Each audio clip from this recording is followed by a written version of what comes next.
수많은 무리가 함께 갈 때 예수께서 보이사 이시켜라는 말씀으로 이 말씀은 사실은 이제 새벽에 이 말씀을 주셨습니다. 여기시거든요. 좀 더 나누기 위해서 본문 가게에 가서 가게 되어서 다시 한 번 더 친구에게 나누는 말씀을 준비했습니다. 수많은 무리가 함께 하는 예수님이 돌이키사 주신 말씀입니다. 이 장면을 볼 때에 우리 주님이 주로 많이 쓰셨던 방법 중 하나는 주님은 주로 칠판 같은 놓고 함께 앉아서 저희를 가르친 적이 많이 없습니다. 들판에 보이는 들판에서 바다 보이는 바다를 데려갑니다. 오늘은 길 가다가 유명한 세상만을 말씀드렸습니다. 연면판으로 달려오길 말씀드렸습니다. 이것이 우리에게 뭘 의미할까 생각해봅니다. 이 말씀은 이 예배당 안에 사기라는 것을 말씀드렸습니다. 말씀은 길 가다가도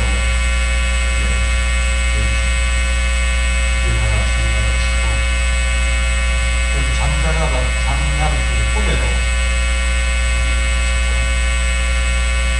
때론 여행 중에도 식사하는 중에도 순간순간이 일어나서는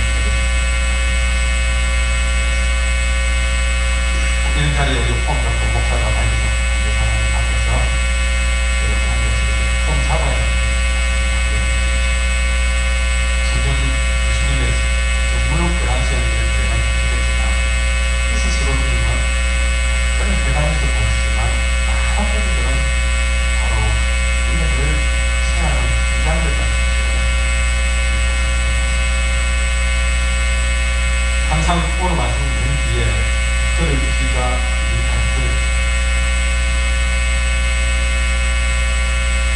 어떤 상황이든 주의 말씀을 내려오시다는 것을 얘기하고 있습니다. 그렇다고 이렇게 누가 대놓고 이렇게 설교를 하진 않아요. 성경을 누가 음성이 들리듯이 흘려 퍼지진 않아요. 분명히 우리에게는 빛만 아니라 눈이라는 길이 있고요. 때로는 심장이라는 길이 있고, 피부라는 길이 있고, 때로는 주님은 우리가 알아볼 수 있는 한글로 말하지 않지만, 때로는 세속적으로, 때로는 봄바람에 하늘그리는 힘차게 속도로 가만히 앉아있는 어린의 흐름으로 중요한 건 우리가 그 모든 상황 속에서 주의 말씀을 들을 필요가 있습니다. 그렇게 되는 것은 오히려 되게 당연한 사실입니다.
함께 했다는 말 속에 수많은 무리가 주님을 따르고 있다는 것이죠. 수많은 무리가 주님을 따르고 있지만 그 가운데서 갑자기 주님이 쳐다보면서 너 정말 내 제자를 되고 싶으냐? 그렇게 묻습니다. 그러면서 내 제자를 되려면 이겨야 되는데 하고 세 가지를 말씀하십니다. 다 주님을 따르고 싶은 마음으로 그렇게 반말 없이 따르고 있는데 우리가 주님의 말씀 사무에서 이 예배당에 나왔는데 역시 주님은 진지하게 째려보면서 너 정말 주님이 나의 제자가 되고 싶은 거냐? 하고 있는 것입니다.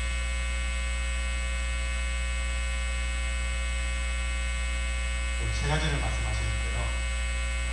첫째는 26절에 보니까 내 제자가 되려면 자기 목숨까지 미워야 됩니다. 앞에 말했던 많이 나오는데 자기 부모도 미워해야 되고 처자도 미워해야 되고 형제 자매도 미워해야 되고 자기 목숨까지도 미워해야 내 제자가 됩니다. 이런 오해가 있을 것 같아서 제가 설명을 드리겠습니다. 미워하라는 말은 유대인들이 정말 미워해라. 이렇게 미워해라. 그걸 의미로 주는 말이 아니라 이 미워해라는 말은 누굴 더 사랑하는가 그런 의미로 주로 쓰는 용어가 바로 미워하다. 그러니까 이 말은 부모로 자식과 형제를 미워해야만이 제자가 된다 그 말 아니라 여기 부모보다 형제 자매보다 주님을 더 사랑해야만이 주님이 될 수 있다. 그런 뜻입니다. 오해가 없도록 하기 위해서.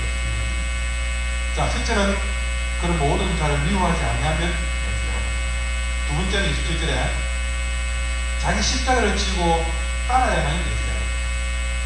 그리고 33절에 네가 가진 모든 소유를 버려야만이 내 제자가 된다. 세 가지가 나옵니다. 여러분 이 세 가지 중에 한 가지만 들어도 주님 맡기면서 와 주님 제가 이렇게 힘드는구나 하는 생각을 하게 됩니다. 저 역시도 이 말씀을 처음 대할 때 그런 느낌이 들었어요. 어떻게 우리가 형제자매를 미워하면서 또 십자가까지 지고 거기다가 내 소유까지 다 버리고 주님을 따를 수 있는 제자가 되지 말라는 말하고 얼마나 당황스러웠을까 생각해보면 사람들이 무당하게 그 말씀을 듣고 얼마나 당황이 되고 그 당시에 정말 그 주님이 좋아서 주의 말씀이 좋아서 그렇게 따랐는데 그 주님이 돌아서 하는 말이 그래 해야 나의 제자 된다고 말했기 때문에 얼마나 당황이 되었을까. 여러분도 얼마나 부담스럽고 당황이 될까 생각해보게 됩니다. 나는 그저 주님이 좋아서 따른 것 뿐인데 굳이 내 가족을 내 인생마저도 포기해야 된다고 말하니까 갑자기 따라다니는 그 발걸음이 무거워지고 슬슬 빠지고 싶은 생각이 들지 않았다. 그런 생각을 해봅니다. 마치 예수님은 우리가 미워해서는 안 될 것들을 미워하라고 윽박지를 했습니다. 여기서 부모를 미워해야 됩니까? 형제를 미워해야 됩니까? 아니, 주님은 우리를 향해서 부모를 사랑해라, 형제를 사랑해라는 것이 원칙이 아닙니까? 그런데 왜 우리에게 미워하시는 안 될 사람을 미워하라고 하는 것입니까? 왜 칠 수 없는 것을 지라고 하는 것입니까? 왜 버릴 수 없는 것을 버리라고 하는 것입니까? 그런 생각을 하게 됩니다. 어쩌면은 주님이 우리 보고 제자가 되는 걸 싫어서 그래요. 여러분, 그런 생각 안 들겠습니까? 모르겠습니까? 정말 따르고 싶은데 주님은 다른 세게 조건을 제시해가지고 못 따르게 해야 돼요. 그래서 부모도 미워해라, 십자가도 지라, 모든 소리를 버려야 돼. 그렇게 되게 된다. 어떤 오해를 하게 되면 주님은 내가 제자를 기뻐하지 않는다. 그런 생각을 하십니다.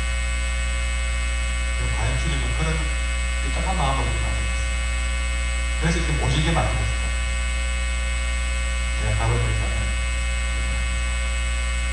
주님은 그 누구보다도 우리가 주님을 알기를 원하십니다. 지금 이 한마디 한마디 말씀하시면서도 우리가 여기 자세히 보시면요, 어떤 단어가 주님 마음을 알 수 있냐면요, 26절과 27절과 33절에 어떤 말을 했냐면 너희 내 제자가 되기. 너희라는 말이 다 들어가 있어요. 다시 말해서 주님은 우리에게 분명히 이 말씀에서 우리가 제자가 되는 길을 가르치고 있습니다. 다시 말해서 제자가 되기를 간절히 원하고 있습니다. 좀 더 구체적으로 말하면 너희 그 제자가 되기를 원합니다. 그런데 여러분 왜 주님은 그렇게 세게 말씀하십니까? 우리는 부담을 줍니다.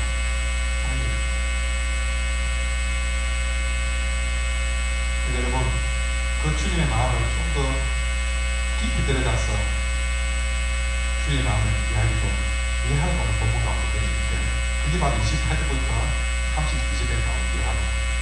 주님은 그 마음에 좀 더 깊은 우리의 주님의 의도를 알게 하기 위해서 두 가지 예화를 드렸는데요. 첫 번째 예화는 망대 세우는 얘기고 두 번째는 징징나는. 자, 먼저 망대 세우는 얘기 24절을 보시면 어떤 말을 하고 있습니까? 자, 너희 중에 누가 망대를 세우고자 할 때에 자기의 가진 것이 중공하기까지 족하는지 먼저 앉아 그 비용을 편하지 않겠느냐. 그렇게 아니하여 그 기초만 쌓고 너희 이루지 못하면 보는 때가 다 합니다. 그리고 또 하나는요, 31절에 어떤 임금이 다른 임금과 싸우러 갈 때에 먼저 앉아 1만 명으로서 저 2만 명을 거느리고 오는 자를 데려갈 수 있을까 해야 되지 않겠느냐. 만일 못할 때이면 그가 아직 멀리 있을 때에 사실을 보여 화친을 청합니다. 두 가지 예화를 넣어놨습니다. 세 가지 부담스러운 얘기를 해놓고 두 가지 예화를 넣어놨습니다. 오늘 우리는요, 세 가지 이야기를 많이 들었을 텐데 세 가지 이야기 말고 두 가지 예화에서 주님의 마음을 알기로 합니다. 그러니까 주님의 제자가 되는 일하고 이 두 가지 이야기는 무슨 상관이 있느냐, 이걸 알아야만이 주님의 의도를 알 수 있습니다. 그래서 저는 오늘 시간에 두 가지 예를 좀 더 상세히 설명드리려고 합니다. 자, 먼저 28절부터 나오는 망대 세우는 그 망대를 우리가 망대를 떠나서 한번 하나님 건축물을 지은다 하죠. 건축물을 세우는 사람이 자 3층짜리 빌딩을 지어버립니다. 지어버리면서 자, 나 오늘부터 3층짜리 건물 지을 거야 하고 바로 업자 불러서 공사 시작하는 사람이 누가 있겠느냐. 자, 건축을 하면 어떻게 하겠습니까? 과연 이 건축 3층짜리 지으려면 땅은 몇 평까지 있습니까? 그것도 연금태는 몇 평을 뺐을지 계산해 놓아. 그 계산은 어디서 나오느냐? 내가 얼마나 그 건물을 지으면 돈을 줄 수 있느냐. 그러니까 이 이야기도 그 망대를 지으면서 이걸 중공할 때까지 비용을 계산하지 않느냐. 어느 바보가 비용도 계산 안 하고 막바로 3층짜리 짓고 5층짜리 짓고 집을 누가 짓겠냐.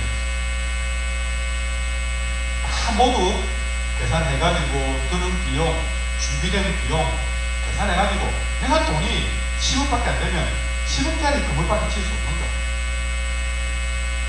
10억밖에 안 되는데 100억짜리 건물을 지을 수 없는 겁니다. 그 건물은 분명히 이게 나오듯이 공사를 시작하고 너희 기초만 쌓고 너희 이루지 못하면 보는 자가 다 비운다는 거야. 바보 아니냐.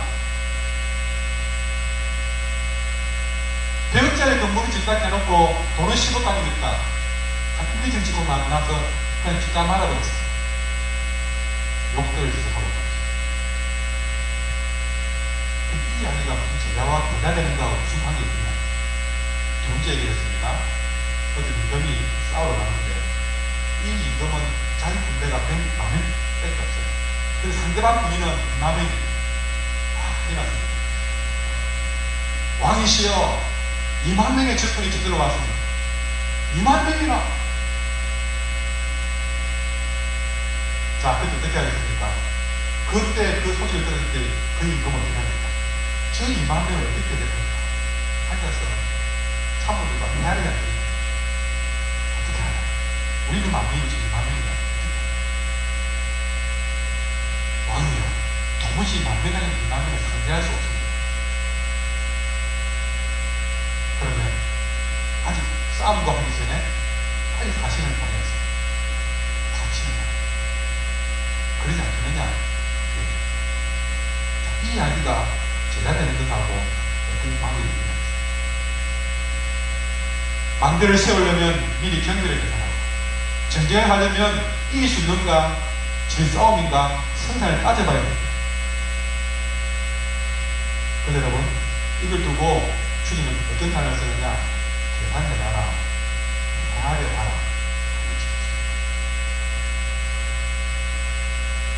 계산해보고 그 망대를 완성하는데 필요한 비용이 계산해보고 따져보니까 비용이 없고, 여러분, 전쟁에서 승리할 만한 군사력도 갖추지 못하면 어떻게 되겠습니까? 건물 못 짓고 전쟁합니다. 그런데 주님은 제자가 되려고 하는 게 이 두 가지 문제예요. 우리가 제자가 되려고 할 때 이게 과연 망대를 짓듯이 제자가 될 만한 준비가, 비용이 준비가 되어 있는지 자기 자신의 준비된 모습을 보는 거예요. 제자로서의 영적인 전쟁을 치를 때에 내가 그 전쟁을 치를 만한 그런 준비가 되어 있는지, 상대가 되는지 자기 자신을 헤아려봐라.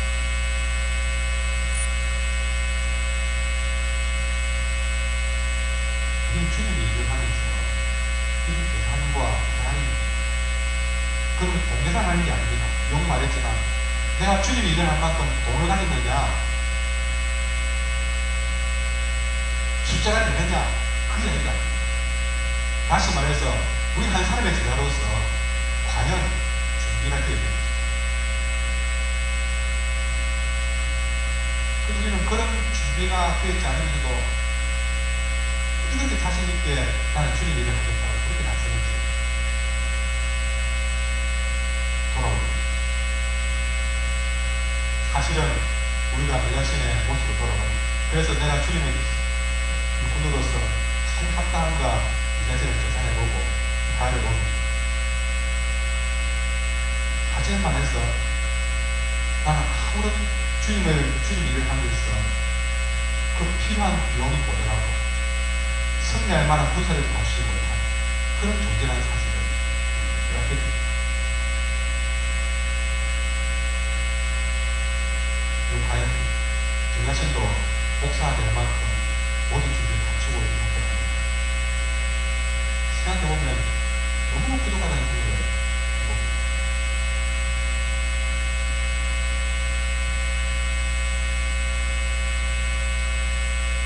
놀라운 사실은 제자가 되기 전에 주님은 우리에게 한마디를 해서 우리를 기준이 있는 너 과연 그런 준비가 되어 있는가? 너 부모보다 날 더 사랑할 준비가 되어 있느냐? 십자가 질 준비가 되어 있느냐? 너 나를 위해서 모든 소유를 다 버릴 준비가 되어 있느냐?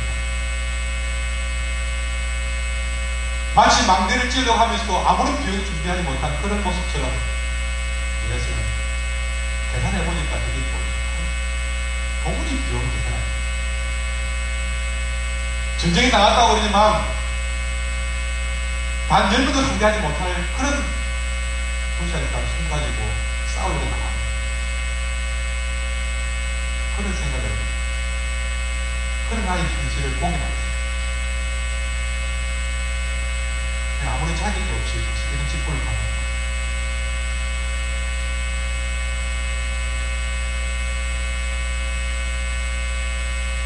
그러니 그저 준비는 안 되어 있으니 인간의 열심 가지고 망대 쌓기 하듯이 주님 일을 하니까 결국에는 주님 일을 하면서도 사람들에게 기초만 쌓다가 맨날 비웃음거리는 거예요.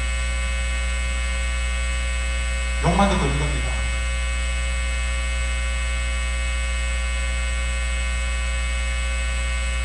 맨날 내 결심만으로 전쟁을 시작해 놓으니 항상 패배를 맛보는 겁니다.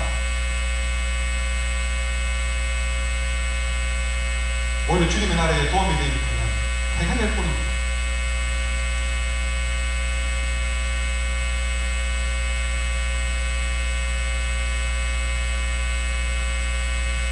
주님은 제자가 되려고 하는 이걸 깨닫게 하십니다.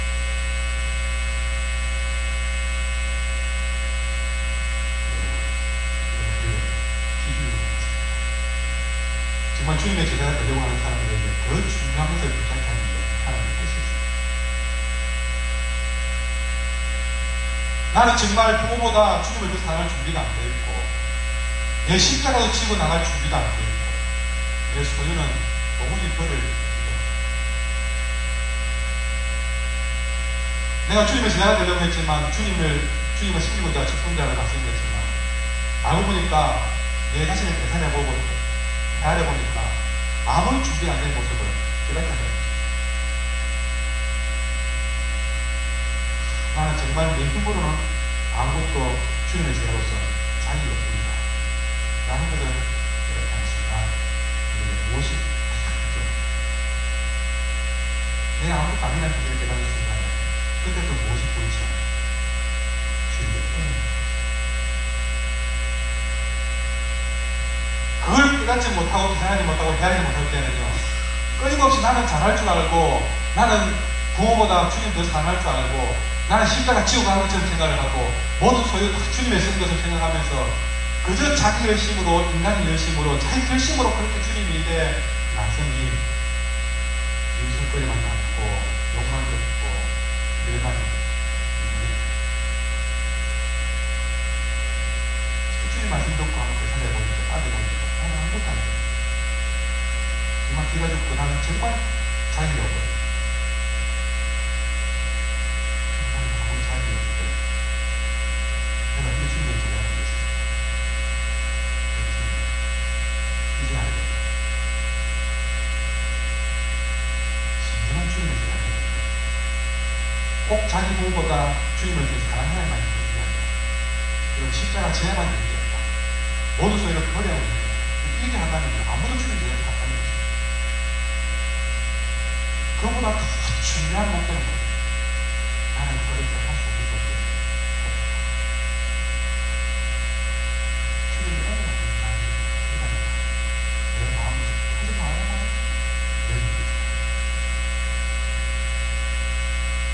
이걸 알지 못할 때는 참 인간적인 노력 가지고, 자기 경력 가지고, 자기 지식 가지고, 자기 경험 가지고 제자라고, 자칫 제자라고 그렇게 다 전부 보면 다 제자들이에요. 전부 다 자기가 제일 잘 받고, 자기가 제일 열심히 했고, 자기가 제일 주님을 사랑하고, 그런 것처럼 되죠.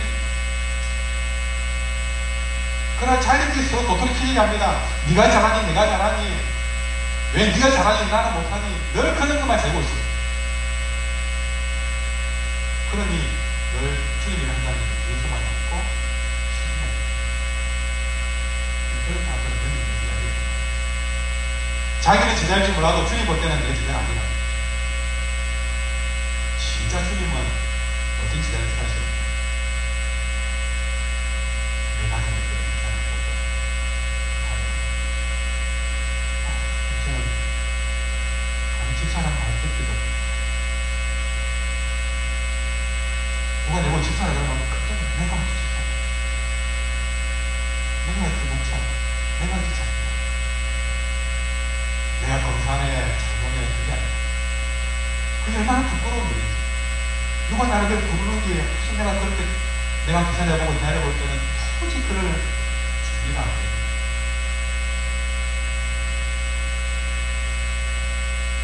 그래서 오늘 내가 그 일을 숨기는 것도 내 힘으로 되는 게 아닙니다. 그저 그냥 고기가 속에서 깨닫고 보니까 살아보니까 주님 은혜가 아니었으면 내가 일을 어떻게 하겠습니까? 주님은 은혜 안 주면 내가 일을 어떻게 하겠습니까?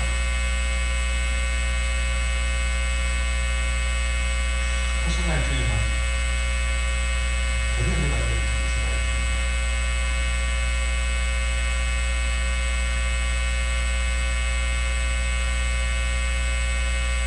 주님의 제자가 되었습니다. 그러기 위해서는 은혜를 내 능력이 얼마나 되는가, 내 가능성이 얼마나 되는가를 헤아리는 사람이 아니라, 내가 주께 받은 은혜가 얼마나 큰가를 헤아리는 사람, 그 사람이 은혜입니다.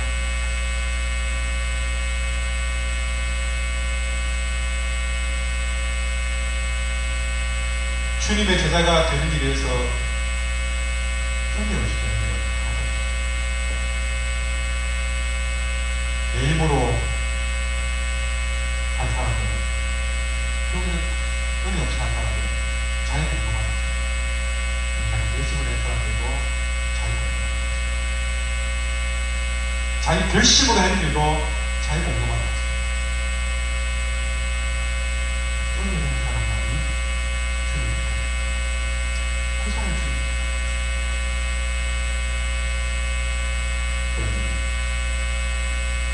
여러분, 주님의 제자가 되어야지 필요한 것은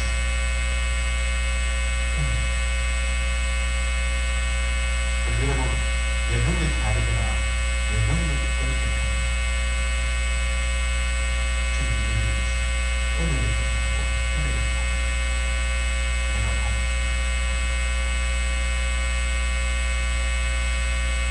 내 가족은 없어도 그렇게 했습니다.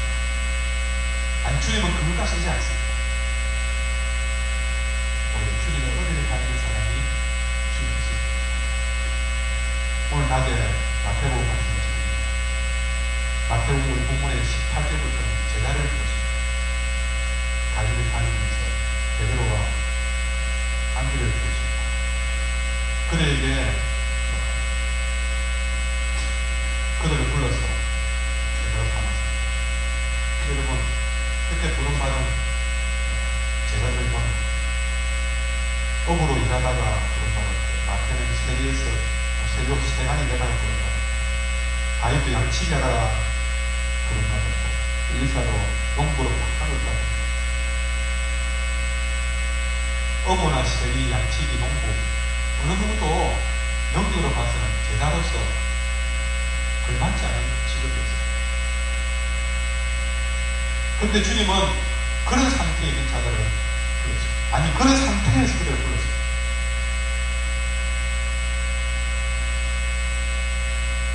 어부와 제자가 어울리는 조합이 아닙니다.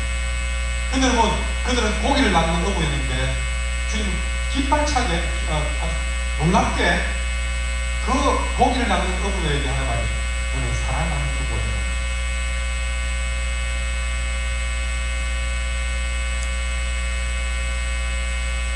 그들은 그것까지, 그 순간까지 어부로서, 바로 주님 만날 순간까지도 어부로서 바르지 않아요. 고기라는 말만 했습니다.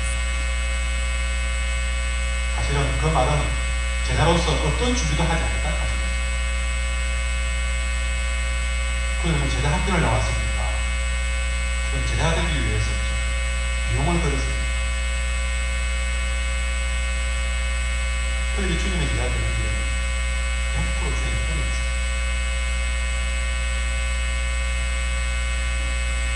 주님은 그들에게 앉혀놓고 왜 자기 뭔가 기준을 정해놓고 그걸 묻지 않았습니다. 아무리 봐도 그들에게 기준은 찾을 필요 없습니다. 어떤 기준으로 마태를 뽑았는지, 어떤 기준으로 시몬을 뽑았는지 도무지 기준을 찾을 필요 없습니다.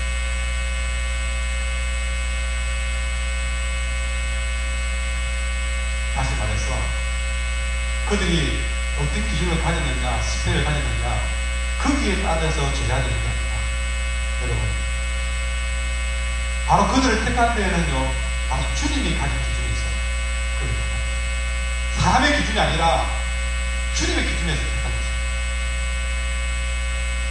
그들을 부르시는 주님 입장에서 그들을 택했다는 거예요. 왜? 여러분, 그들은 세상이 요구하는 제자가 아니라 주님 그분이 원하는 제자들이 있어요.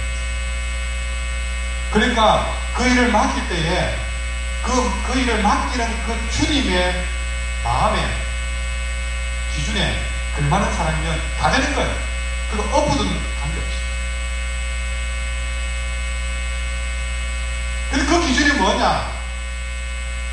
우리 생각할 때에 세상에 길들여져서 제한사람들처럼 뭐 성경을 많이 배우고 봉사를 많이 하고 그런 영적인 스펙을, 기도생활을 많이 하고 헌금 많이 하고, 그러니까 그 스펙이 쌓여서 그런 기준으로 그 사람을 뽑는다 생각했죠. 여러분, 과연 여러분의 가진 스펙 가지고 주님 앞에 합격되려면 얼마나 그 비용을 들여야만이, 얼마나 기준을 여러분이 쌓아놓아야만이 합격이 되겠습니까? 주님이 그 기준을 제시하지 않은 것에 대해서 감사하셔야 됩니다. 정말로 마음 놓고 여러분에게 제자가 될 만한 자격을 제대로 제시한다면 아무도 될 사람이 없어요.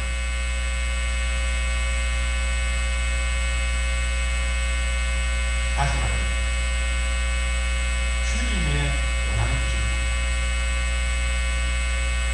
우린 교회에 쓰임받고 세상에 쓰임받는 사람이 아니라 주님께 쓰임받으려면 주님이 원하는 기준이 있어요. 그 기준이 뭐냐? 은혜를 하는 거죠.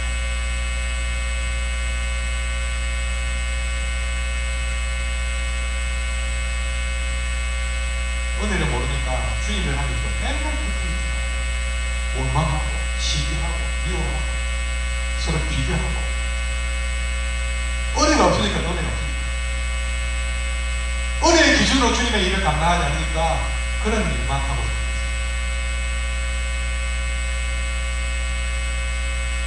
은혜가 없으니까 내일 아니면 교회를 같은 교회를 불구하고 본체하고 니 잘하는가 보자, 그런 식으로 하고 있는 것입니다.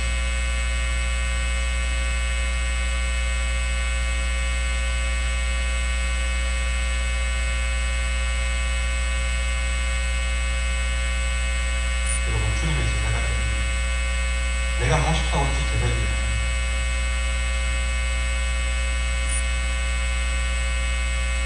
예수님이 가게 하시는 것을 알아요. 예수님이 가게 하시고 예수님이 하게 하시고. 그래서 그 일을 함으로써 내가 아니라 예수로 살게 되는 것이 제자의 길이고 은혜입니다. 주님의 일을 하면서 내가 드러나는 주님의 일을 해가지고 나로 사는 것이 아니라 예수가 더 드러나야 이 주님의 일을 드려야 합니다. 우리 한길교회는 이런 일들이 나올 수 있겠습니다.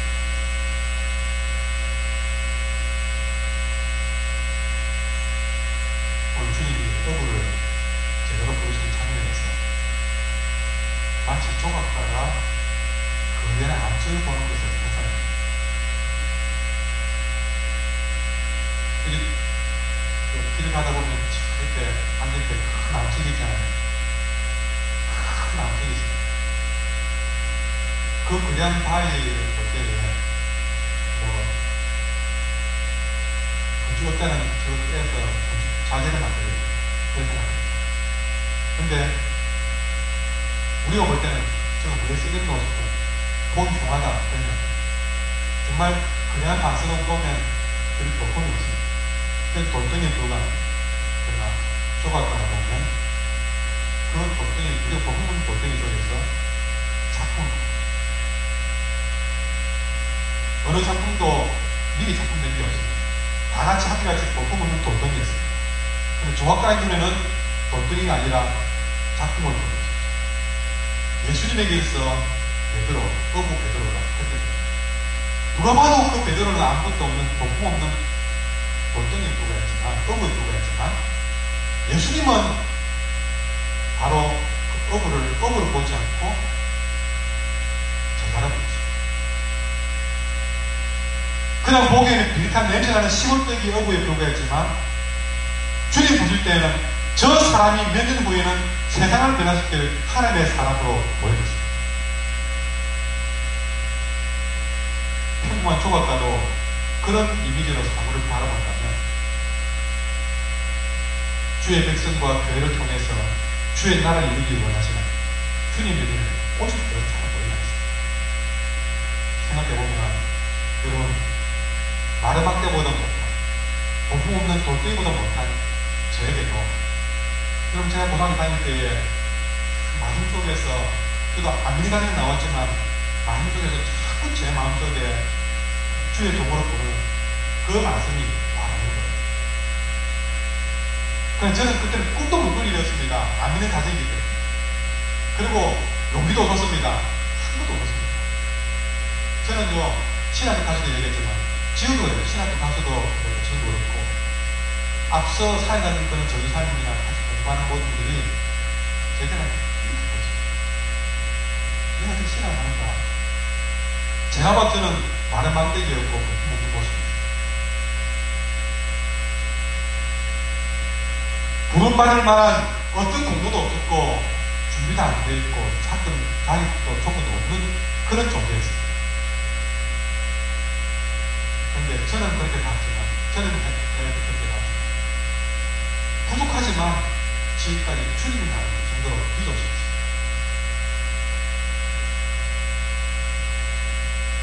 도무지 내가 봐도 나에게는 그런 모습이 없었지만 주님은 저에게 그렇게 보셨고 믿어주셨습니다. 중요한 사실입니다. 주님은 실수가 없는 거예요. 그분이 부르신 그의 제자들을 그분이 처음에 마음먹은 그 모습 그대로 빚어가시다는 것입니다. 저는 단지 그 부르심에 그분이 자격도 없는 내게 그를 맡기실 때 그때 내가 두려운 마음으로 따랐지만 어쨌든 그분의 부르심에 아니라고 따랐던 겁니다. 베드로도 자기가 나중에 정말 모든 신앙인의 어떤 게 될 줄은 꿈도 못 꿨어요. 제일씨도 이렇게 사역하게 될 줄은 설교 한마디 할 줄은 꿈도 못 꿨어요. 아무도 베드로도 저도 이렇게 내 인생이 펼쳐질 줄은 몰랐습니다. 그러나 그 전적으로 제가 이렇게 되려고 몸을 찢으셨어요. 주님이 그렇게 빚어왔습니다. 그렇게 만들어왔기 때문에 저는 이렇게 되지 않을 수가 없었어요. 베드로가 그렇게 되지 않을 수가 없는 것입니다. 나중에 그가 십자가를 끌고 지게 될 만큼 그렇게 되지 않을 수가 없는 것입니다. 베드로가 잘해서가 아니라 주님이 이렇게 빚어가시고 주님은 그렇게 마음먹으면 실수가 없는 거예요. 그럼 여러분, 우리가 지금 주님의 저를 가는 일이죠. 내가 정말 모든 소유를 버려야지 하는 결심보다 더 중요한 것은 내가 부모보다 주님을 더 사랑해야지라고 단식하는 것보다 더 중요한 것은 주님의 은혜 아니면 할 수 없다는 것입니다.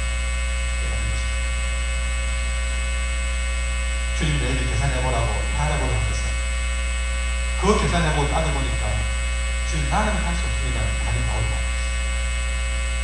내 힘으로는 할 수 없습니다라는 말을 하게끔 만든 것입니다.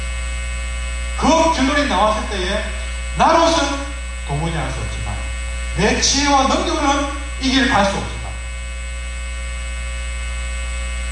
주님이라면 할 수 있습니다. 주님이 은혜를 보시면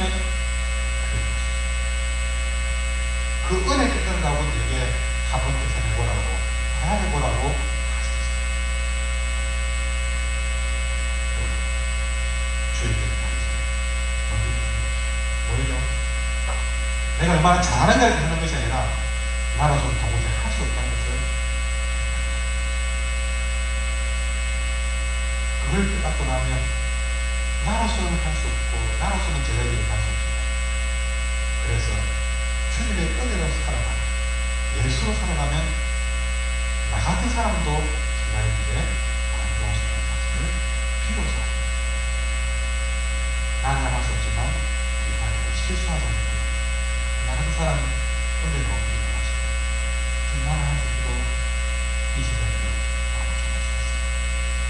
그러니 주님을 가기 위해서 지금 해야 되겠어요. 내가 얼마나 돈을 모았는가 얼마나 시간이 있는가 그렇게 하는 것입니다. 주님의 은혜를 나의 한계를 깨닫는 것이 은혜이다. 나의 묵묵함을 깨닫는 것입니다. 그와 동시에 주님의 무한한 능력을 깨닫는 것이 아니고 그분의 부모심을 구하는 것이 내가 제자의 길을 가는 것이 아니라 예수님이 가게 하시는 길이 제자의 길입니다.